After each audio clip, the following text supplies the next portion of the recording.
학생들이 공부를 하면서 가장 많이 하게 되는 질문이 무엇일 것 같습니까? 공부를 하면서 가장 많이 드는 생각이 무엇일 것 같습니까? 아마도 내가 왜 공부를 해야 되지? 그런 생각이 아닐까 싶습니다. 특별히 수학 공부를 할 때 내가 왜 수학 공부를 해야 되지? 그런 생각을 하게 될 것 같습니다. 그래서 우리는 여러 가지 대답을 해줘야 되죠. 선생님이나 부모님은 그에 대한 대답을 해야 됩니다. 그래서 어떤 분들은 성장할 수 있기 위해서, 발전하기 위해서, 또한 나중에 공부를 열심히 하게 되면 기회가 많이 주어지기 때문에, 또 너가 어느 고등학교를 가게 되고 어느 대학을 가게 되면은 너 자신에 대해서 따로 증명할 필요가 없기 때문에 등등의 많은 그런 대답을 해주곤 합니다. 그렇게 대답해주는 이유가 뭐겠습니까? 그러니까 공부 열심히 해. 이제 그런 거겠죠. 여러분, 공부는 쉬운 일이 아닙니다. 세상에서 공부가 제일 쉽다고는 하지만 막상 우리가 다시 학생으로 돌아간다면, 다시 학창 시절로 돌아간다면 우리도 아마 공부를 힘들어하게 될 것이고 어렵다고 하게 될 것입니다. 그래서 왜 공부를 해야 되는지에 대한 질문이 있어야 되는 거고 그 답이 분명히 있어야 되는 거죠. 우리는 공부할 때도 왜라는 질문을 던집니다. 그렇다면 인생을 살아갈 때에도 왜라고 질문해 봐야 되지 않겠습니까? 여러분, 공부가 쉽습니까? 인생을 살아가는 것이 쉽습니까? 공부가 어렵습니까? 인생을 살아가는 것이 어렵습니까? 당연히 인생이 어렵죠. 인생을 살아가는 것은 결코 쉬운 일이 아닙니다. 어렵습니다. 그렇기 때문에 공부를 할 때도 왜라고 질문한다면 인생을 살아갈 때에는 더더욱이 왜라는 질문을 던져야 되겠죠. 내가 왜 태어났는지, 내가 왜 인생을 살아가야 되는지, 그리고 내가 왜 인생을 정말 잘 살아야 되는지, 그에 대한 질문을 던져야 될 것입니다. 여러분은 그런 질문을 던져보셨습니까? 지금 내가 왜 살고 있지? 내가 왜 살아가야 되지? 많은 사람들이 자유라는 말을 좋아하는 것 같습니다. 그리고 인생을 자유롭게 내 마음대로 살고 싶어 합니다. 그런데 우리 인간이 인생을 자유롭게 내 마음대로 살면 좋습니까? 행복합니까? 만족스럽습니까? 우리는 과연 인생을 자유롭게 내 마음대로 살아갈 능력이나 있습니까? 내가 하고 싶은 대로 할 만한 능력이 있습니까? 내가 하고 싶은 대로 해서 정말 내 삶을 만족스럽게 하고 내 삶을 정말 행복하게 만들 그런 능력이나 있습니까? 어쩌면 그런 능력도 없으면서 우리는 자유를 갈망하고 자유를 꿈꾸고 사는지도 모르겠습니다.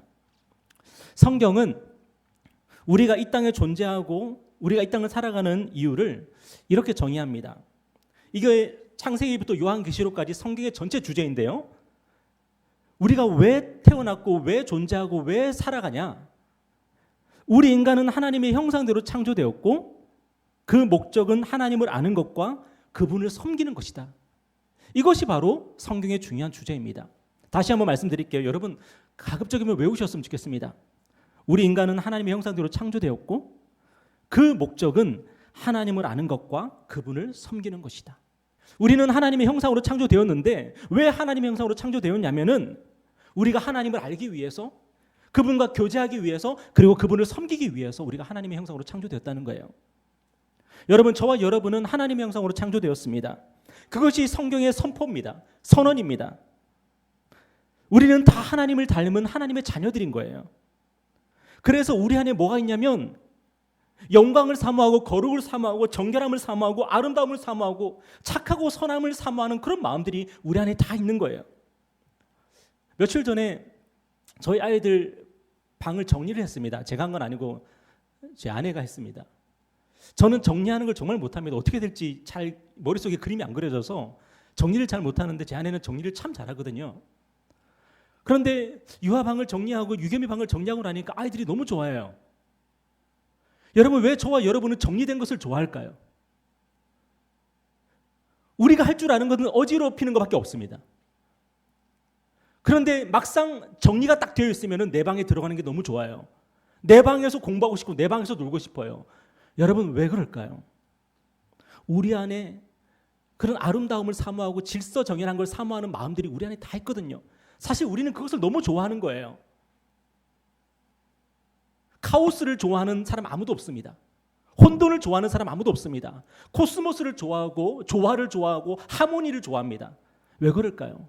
우리가 하나님의 형상으로 창조되었기 때문이죠. 때문에 우리가 이 땅을 살아가면서 가장 중요한 것은 뭐냐면 하나님을 아는 것입니다. 그리고 하나님을 섬기는 것입니다. 그것이 저와 여러분의 삶의 이유와 목적입니다. 여러분, 그것을 우리의 삶의 이유와 목적으로 삼으면 누가 좋을까요? 하나님을 아는 것을 내 삶의 이유로 삼고 하나님을 섬기는 것을 내 삶의 목적으로 삼으면 누가 좋을까요?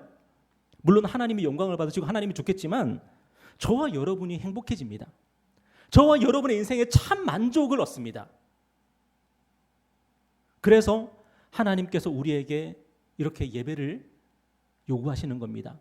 여러분, 이 예배가 하나님에게 필요한 겁니까? 우리가 이렇게 모여서 예배를 드리면 하나님이 그동안 너무 힘들고 어려웠는데, 너무 지루했는데 우리가 모여서 예배 드리니까 그제서야 하나님께서 이제 좀 살 것 같다 그러십니까? 아니요.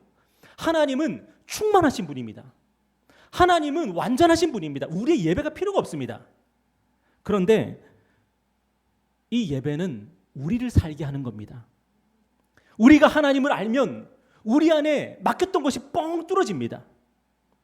우리가 예배를 하면은 우리가 내가 왜 살아야 되는지 드디어 알게 되고 내 삶의 목적과 이유를 찾게 되고 그러면 내 인생이 즐거워지는 겁니다. 그래서 예배가 중요한 거예요. 목사가 여러분에게 예배 참여하십시오. 예배 빠지지 마십시오. 그러면은 저 목사가 자기 좋으라고 그러나 보다. 여러분 그러실지 모르겠지만 여러분이 예배를 빠지게 되면요, 여러분의 영혼이 죽습니다. 여러분의 삶이 카오스 상태가 되고 혼돈 상태가 되고 허무에 빠져버립니다. 그런데 예배를 드리면은 내가 왜 살아야 되는지 알게 되고 내가 무엇을 위해서 살아야 되는지 알게 됩니다. 그래서 여러분의 인생이 값져집니다. 여러분의 인생이 존귀해집니다. 그래서 예배를 드려야 되는 거죠. 여러분, 하나님을 아는 복된 삶을 살기를 바랍니다. 지금보다 하나님을 더 많이 알아가십시오. 성경을 읽으시고 기도하시고 또 신앙서적을 읽으십시오. 그래서 하나님을 더 알아가십시오. 그러면 우리 마음에 기쁨이 충만해집니다. 그리고 그 지식을 가지고 뭐 해야 돼요? 하나님을 섬기며 사십시오. 그럴 때에 여러분의 인생 끝에서 여러분은 하나님께 감사와 찬양을 드리게 될 것입니다. 오늘 본문에서 우리 주님은 아침에 배가 고프셨습니다. 아마도 어젯밤에 묵었던 그 장소에서 아침 식사를 제공하지 않았던 것 같아요. 그런데 우리 예수님이 시장하셔서 밖에 나와서 이렇게 주변을 살피시니까 저 멀리 무화과나무 한 그루가 있는 거예요. 근데 가만히 보니까 무화과나무 잎사귀가 무성한 겁니다. 이 무화과나무는 그 이름대로 꽃이 없는 나무예요. 잎사귀가 열리면은 그 다음에 꽃이 피는 게 아니라 열매가 열려요. 그래서 잎사귀가 무성한 무화과나무는 반드시 거기에는 열매가 열려 있습니다. 저 멀리 보니까 무화과나무에 잎사귀가 무성한 거예요. 그래서 우리 주님이 저기 열매도 있겠구나 싶어서 그 무화과나무를 찾아갑니다. 그런데 충격적인 일이 발생을 합니다. 그 무화과나무가 잎사귀가 분명히 잎사귀는 무성한데 열매가 하나도 없는 거예요. 이 무화과나무는 보통 2차례 열매를 맺는다고 합니다. 3, 4월에 한번 열매를 맺고 8월에서 10월 사이에 한번 열매를 맺는다 그래요. 이 3, 4월에 열리는 열매는 상품 가치가 없는 열매라고 합니다. 당도가 떨어져서 가난한 사람들이 지나가다가 먹을 수 있게끔 그냥 내버려 두는 열매라 그래요. 우리 주님도 비록 당도는 없지만 상품성도 없지만 가난한 사람들이 먹던 그 열매를 찾으신 겁니다. 배가 고프니까. 그런데 그 무화과나무는 잎만 무성했지 열매가 하나도 없는 거예요. 그러자 우리 주님이 어떻게 하셨습니까? 그 무화과나무를 저주하셨습니다. 여러분, 우리 주님이 삐졌습니까? 배가 너무 고픈데 막 화가 납니까? 저는 그렇습니다. 저는 배가 고프면 화가 나거든요. 막 짜증이 나거든요. 혹시 여러분도 그러십니까? 여러분, 우리 주님도 배가 고픈데 열매가 없으니까 막 짜증나고 화가 나셔서 저주하신 겁니까?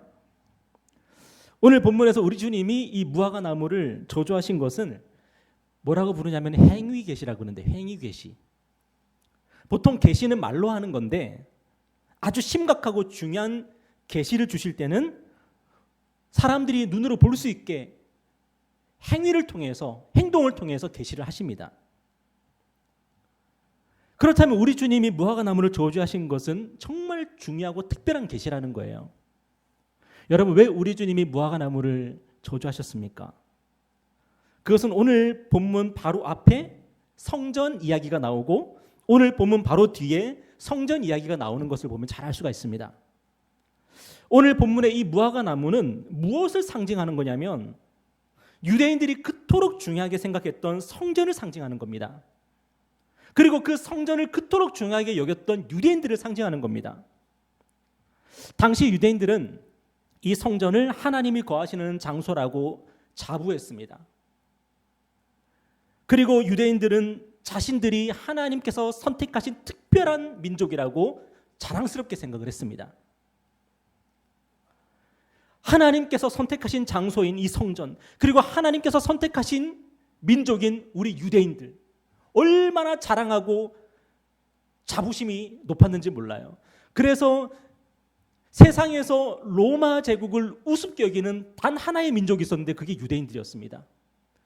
유대인들은 역사적으로 가장 유명한 제국이었던 그 로마 제국을 우습게 여겼고 이방인이라고 개 같은 사람들이라고 여겼습니다. 왜냐하면 우리만 특별한 민족이기 때문에, 그리고 예루살렘에 있는 이 성전만 특별한 하나님이 거하시는 장소이기 때문에. 그런데 문제는 뭐냐면 우리 주님이 이 땅에 오셨을 때에 이 성전이 유대인들이 입사하기는 무성한데 그 입사하기에 걸맞는 열매가 하나도 없었던 겁니다. 성전은 겉으로 보기에는 하나님께서 임재하시는 거룩한 장소인 것 같았습니다. 유대인들은 겉으로 보기에는 거룩해 보였고 경건해 보였고 정말 이 민족은 하나님의 백성 같아 보였습니다. 그러나 정작 하나님께서 바라시는 열매가 하나도 없었던 겁니다. 여러분, 하나님께서 성전을 향해서 유대인들을 향해서 바라셨던 열매가 뭐였을까요? 그것은 율법의 핵심인데 그게 뭐냐면 바로 하나님을 사랑하고 이웃을 사랑하라는 것이었습니다.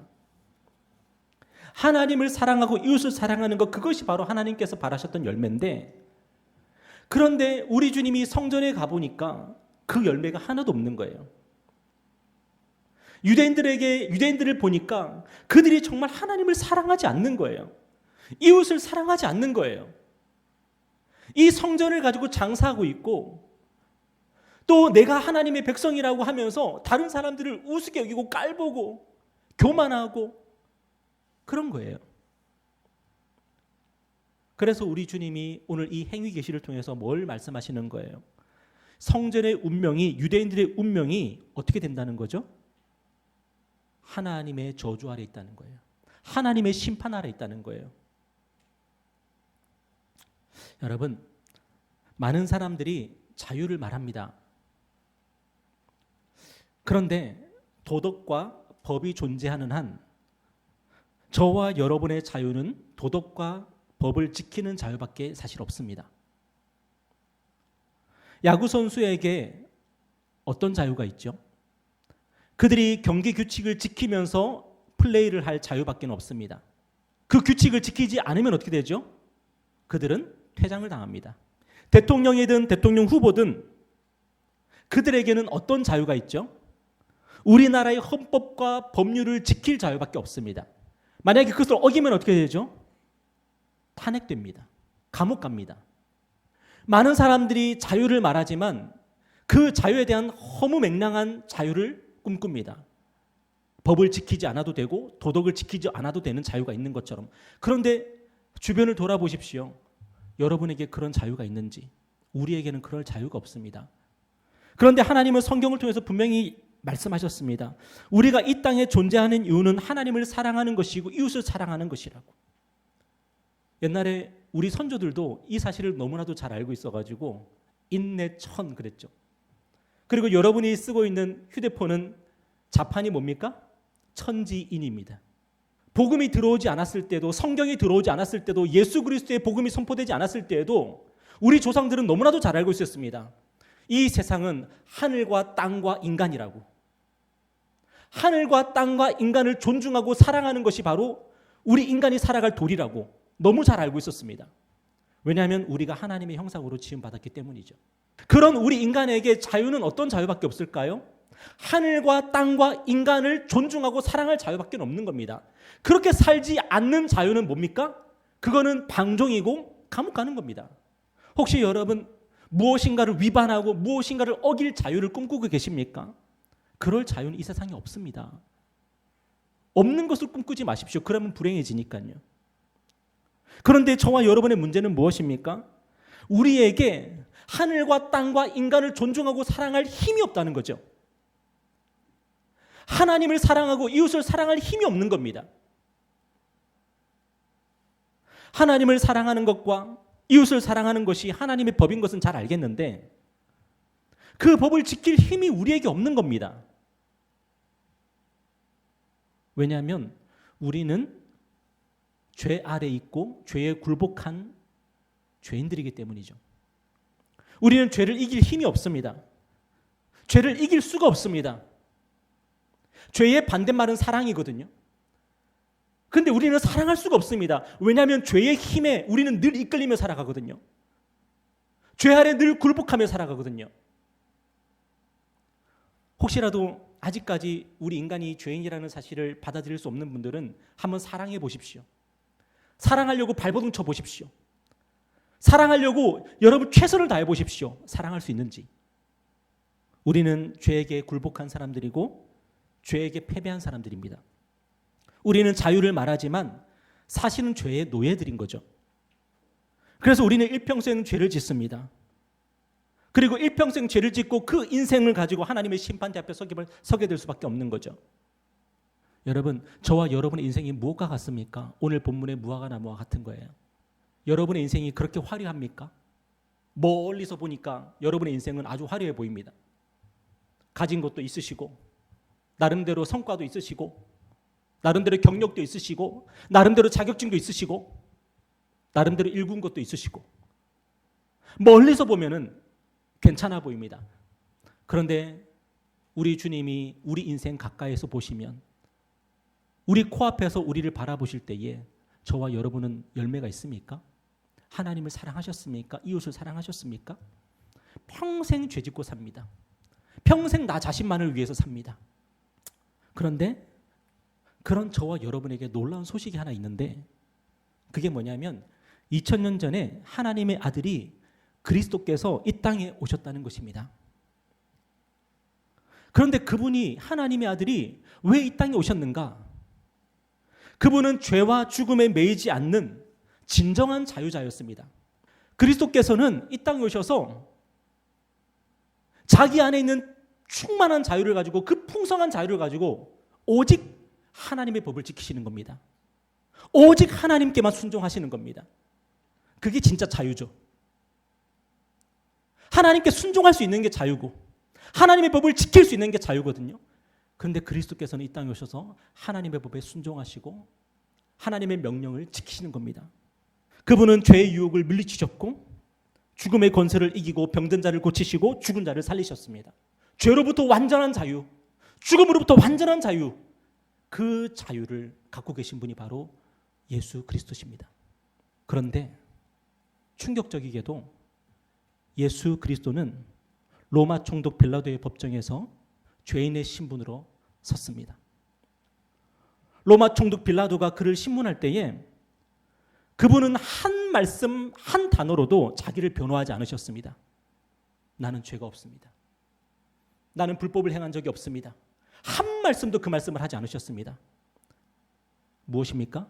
그분은 자기를 죄인이라고 인정하셨습니다. 자기를 정죄하는 자들에게 그 정죄를 물리치지 않고 모든 정죄를 끌어안으셨습니다. 결국 그분은 채찍에 맞으시고 고문을 당하셨고 로마 제국에서 극형으로 다스리는 십자가에 못 박혀 죽임을 당하셨습니다. 그렇지만 하나님의 아들이신 그리스도는 아무 죄가 없으신 그분은 죽음을 이기고 부활하셨죠. 그래서 예수 그리스도를 믿는 모든 자들에게 의로움을 주시고 거룩함을 주시고 구원을 주시고 승리를 주시는 구주가 되셨습니다. 오늘 우리의 양심은 하나님의 법이 있음을 알고 있습니다. 우리의 양심은 하나님의 법을 지키며 살아야 되는 것을 알고 있습니다. 그런데 또한 우리의 양심은 우리가 하나님의 법을 지킬 수 없다는 것을 알고 있습니다. 그래서 많은 사람들이 어떻게 살아가냐? 오늘 본문의 무화과 나무가 그랬던 것처럼 위선이라는 잎사귀만 무성하게 맺고 있습니다. 자기를 가리는 겁니다. 열매가 없으니까. 잎사귀를 많이 맺으면은 내가 열매가 없다는 것을 가릴 수 있으니까 잎사귀를 많이 맺는 겁니다. 겉으로 보면 화려해 보이고 겉으로 보면 뭔가 멋져 보입니다. 세상 모든 사람들이 인생을 그렇게 살아갑니다. 내가 하나님을 사랑하지 못하는 것을 가리고 내가 사람들을 사랑하지 못하는 것을 가리기 위해서 스펙을 쌓고 많은 재물을 소유하고 권력과 신분을 높이고 그래서 나를 대단한 사람으로 만듭니다. 그렇지만 우리 하나님이 보시는 것은 잎사귀가 아닙니다. 우리 하나님은 열매를 보십니다. 하나님을 사랑했느냐? 정말로 이웃을 사랑했느냐? 하나님이 물으시는 것은 그 한 가지입니다. 그래서 저와 여러분이 아무리 많은 잎사귀를 맺어도 그것은 소용이 없습니다. 안타깝게도 교회에서도 교회 직분이 나의 종교 생활이 그런 잎사귀가 되는 경우가 너무나도 많습니다. 나는 주일 예배에 꼬박꼬박 참여하고 있습니다. 나는 매일매일 성경을 읽고 있습니다. 나는 매일매일 기도 생활을 하고 있습니다. 나는 전도하고 봉사하고 있습니다. 그런데 우리 하나님이 물으시는 것은 그래서 하나님을 사랑했느냐고 물으십니다. 그래서 네 옆에 있는 성도들을, 네 옆에 있는 형제자매를 사랑했냐고 물으십니다. 하나님이 물으시는 것은 사랑했느냐지 네가 얼마나 말씀을 많이 읽었고 네가 얼마나 기도 생활을 많이 했고 네가 얼마나 교회를 많이 부흥시켰고 하나님은 그런 질문하지 않으십니다. 딱 하나, 하나님을 사랑했냐? 이웃을 사랑했냐고 물으십니다. 그 질문 앞에 저와 여러분의 양심은 절망할 수밖에 없습니다. 우리가 맺은 그 잎사귀를 가지고 나를 증명하지 않았으면 좋겠습니다. 왜냐하면 하나님은 그거 하나도 보지 않으십니다. 하나님이 보시는 것은 열매가 있느냐, 사랑했느냐라고 물으십니다. 저는 어릴 때부터 저희 어머니가 신앙생활하는 모습을 가까이서 잘 지켜봤습니다. 정말 저희 어머니처럼 열심히 신앙생활하기 힘들 것 같아요. 저는 아직까지 저희 어머니만큼 신앙생활을 열심히 해본 적이 없습니다. 얼마나 새벽기도를 열심히 하셨고 새벽기도 가면은 그 새벽기도 분위기를 띄우기 위해서 가장 큰 소리로 기도하셨고 그런데 저희 어머니가 항상 눈물을 흘리면서 저에게 했던 얘기가 있어요. 그게 뭐냐면 내 안에 사랑이 없다는 거예요. 여러분 교회 보면은 꼭 한두 사람이 교회를 난장판으로 만듭니다. 목소리 높이고 내가 낸데 하면서 막 그러는 사람이 꼭 있습니다. 근데 그 사람을 품을 수가 없다는 거예요. 사랑할 수가 없다는 거예요. 그런데 하나님은 우리에게 무엇을 명령하시죠? 사랑하라고 하십니다. 아무리 많은 잎사귀를 맺었어도 그거는 모르겠다. 그런데 너는 사랑하고 있느냐? 하나님을 사랑하고 이웃을 사랑하고 있느냐라고 물으십니다. 그런 저와 여러분이 어디를 가겠습니까? 오늘 저와 여러분이 갈 곳은 예수 그리스도밖에 없습니다. 예수 그리스도는 하나님 앞에서 매일매일 풍성한 열매를 맺어드렸던 분입니다. 우리 하나님께서 그 아들을 보시면서 뭐라고 말씀하셨냐면 이는 내 사랑하는 자요 내 기뻐하는 자라. 우리 하나님께서 예수 그리스도가 맺는 그 열매를 보시면서 너무 기쁘고 너무 즐겁다고 하셨습니다. 그런데 예수 그리스도는 하나님의 복과 하나님의 상을 받으신 것이 아니라 하나님의 저주와 하나님의 심판을 받으셨습니다. 왜냐하면 그분이 맺은 모든 열매를 우리에게 다 돌리셨기 때문입니다. 오늘 저와 여러분에게 하나님을 기쁘시게 하는 열매가 있는데 그 열매가 뭐냐면 예수 그리스도라는 열매입니다. 예수께서 그분이 맺은 모든 열매를 우리에게 다 돌리셨습니다. 예수를 믿는 모든 자들에게 다 나누어 주셨습니다. 그래서 우리는 하나님의 심판과 저주를 받지 않습니다. 하나님의 은혜 아래 있는 자요, 하나님께서 축복하시는 인생을 그리스도 예수 안에서 우리가 살아갈 수가 있는 것입니다. 저도 목사임에도 불구하고 사랑을 잘 못하겠습니다. 저도 하나님의 심판대 앞에서 드릴 열매가 없습니다. 그래서 저는 예수 그리스도를 바라봅니다. 그분이 하나님께 맺은 그 열매, 그 풍성하고 그 아름다운 열매를 제가 믿고 의지합니다. 제가 하나님의 심판대 앞에 섰을 때에 저는 빈털터리로 서지 않을 것입니다. 왜냐하면 그리스도께서 그분의 열매를 저에게 나누어 주시기 때문입니다. 그리스도께서 여러분에게 열매를 주시겠다고 여러분을 부르신 겁니다. 그리스도께서 그 풍성한 열매를 우리에게 나누어 주시겠다고 저와 여러분을 초청하신 겁니다. 예수를 믿으십시오. 예수님을 영접하십시오. 그리고 이제 저와 여러분 예수를 믿게 되면 이제 열매 있는 자가 되는 거거든요. 예수가 우리 안에 계시기 때문에 그 예수의 열매가 우리 안에 있는 것입니다. 여러분 이제 열매가 있으니까 너무 힘들어하지 말고 어려워하지 말고 도전해 보십시오. 사랑해 보십시오. 하나님을 사랑하고 이웃을 사랑해 보십시오. 그리스도 예수 안에 있는 인생들은 어차피 심판이 없고 정죄가 없고 하나님의 은혜와 하나님의 자비와 하나님의 축복 가운데 있는 사람들 아닙니까? 이제는 두려워 말고 물러서지 말고 사랑하는 것에 도전해 보십시오. 그리고 실패할 겁니다. 아마 실패할 텐데 그럴 때 절망하지 말고 낙심하지 말고 그리스도 예수만 바라보십시오. 그분이 우리에게 새로운 기회를 주시고 다시 시작해보라고 하실 겁니다. 그 넉넉한 은혜와 사랑 속에서 하나님께 열매를 하나씩 맺어가는 저와 여러분이 되기를 축복합니다. 기도하겠습니다.